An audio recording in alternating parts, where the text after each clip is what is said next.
नमस्कार साथियों, आप सभी का हार्दिक स्वागत है आपके अपने YouTube चैनल कुंडलवाल स्टडी में।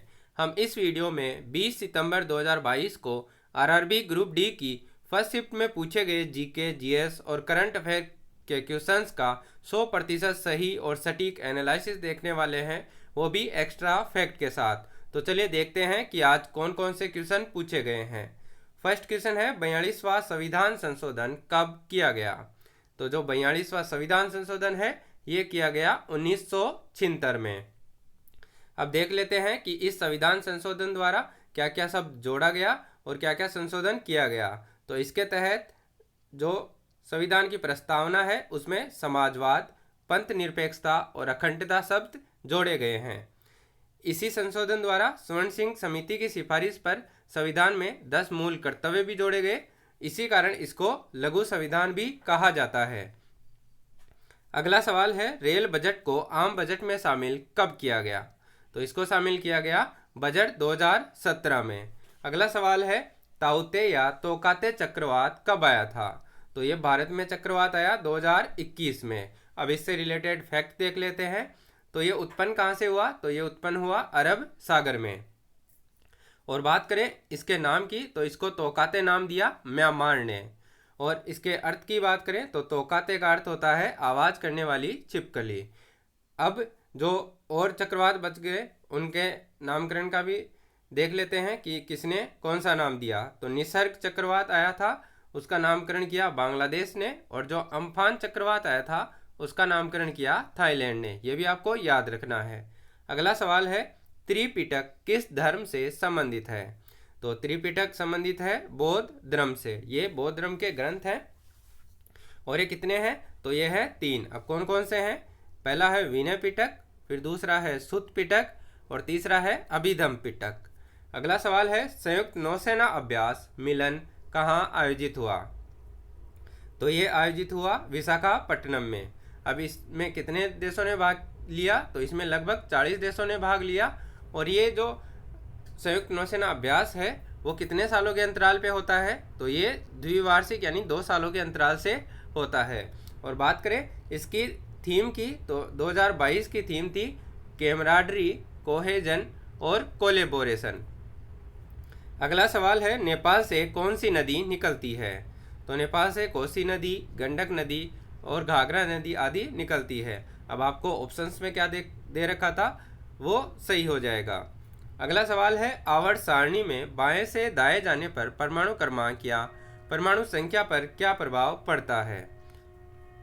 तो आवर्त सारणी में अपन बाएं से दाएं जाते हैं तो परमाणु क्रमांक या परमाणु संख्या बढ़ जाती है। और बात करें परमाणु आकार की तो परमाणु आकार घट जाता है। ये भी आपको याद रखना है। अगला सवाल है हिंदी को राजभाषा का दर्जा कब दिया गया। तो हिंदी को राजभाषा का दर्जा दिया गया 14 सितंबर 1949 को। इसीलिए अपन हिंदी दिवस मनाते हैं प्रतिवर्ष 14 सितंबर को। और भारतीय संविधान में जो देश की राजभाषा है ये बताई गई है हिंदी और लिपि बताई गई है देवनागरी। ये किस अनुच्छेद में लिखा गया है। तो ये बताया गया है अनुच्छेद 343 में। अगला सवाल है किस खिलाड़ी के नाम पर राष्ट्रीय खेल दिवस मनाया जाता है। तो ये मनाया जाता है हॉकी के जादूगर मेजर ध्यानचंद के जन्म दिवस पर। अब ये कब मनाते हैं। तो ये मनाते हैं प्रतिवर्ष 29 अगस्त को। और बात करें अंतर्राष्ट्रीय खेल दिवस की तो ये मनाया जाता है प्रतिवर्ष 6 अप्रैल को। अगला सवाल है तेजस्विनी योजना की शुरुआत किस राज्य में की गई है। तो ये की गई है झारखंड राज्य में। और किसके लिए है। तो ये है बालिकाओं के लिए। अगला सवाल है पुष्प के जनन अंग कौन कौन से होते हैं। तो ये होते हैं पुंकेसर और स्त्री केसर। पुंकेसर है ये नर जनन तंत्र है और स्त्री केसर मादा जनन अंग है। अगला सवाल है Fe यानी लोहे को CuSO4 में मिलाने पर FeCu को विस्थापित क्यों करता है। क्योंकि जो लोहा है वो कॉपर से ज़्यादा रिएक्टिव है यानी क्रियाशील है। अगला सवाल है आधुनिक आवर्त सारणी में प्राकृतिक तत्वों की संख्या कितनी है। तो आधुनिक आवर्त सारणी में प्राकृतिक तत्वों की संख्या है 94। अब देख लेते हैं कि कुल तत्व कितने हैं। तो आधुनिक आवर्त सारणी में अभी तक कुल तत्व हैं 118 यानी 118, जिनमें से प्राकृतिक तत्व हो गए 94 और कृत्रिम तत्व हैं 24। अगला सवाल है C3H4 किसका समावयवी है? तो ये है प्रोपेडाइन का, प्रोपीन का और साइक्लोप्रोपीन का। अब आपको ऑप्शन में कौन सा दे रखा था वो आप देख सकते हैं। अगला सवाल है 1 अप्रैल 2022 को भारत के मुख्य चुनाव आयुक्त कौन थे?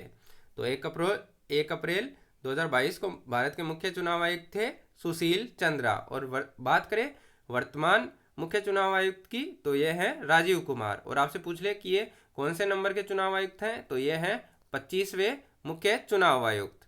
चलिए दोस्तों, इस वीडियो में इतना ही।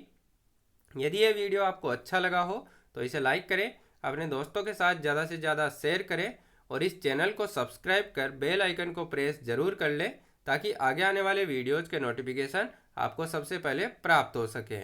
और यदि आपको इस वीडियो की PDF चाहिए तो आप हमारे टेलीग्राम चैनल कुंडलवाल स्टडी को भी ज्वाइन कर सकते हैं। मिलते हैं अगले वीडियो में एक और एनालिसिस के साथ। तब तक के लिए थैंक यू, धन्यवाद, जय हिंद, जय भारत।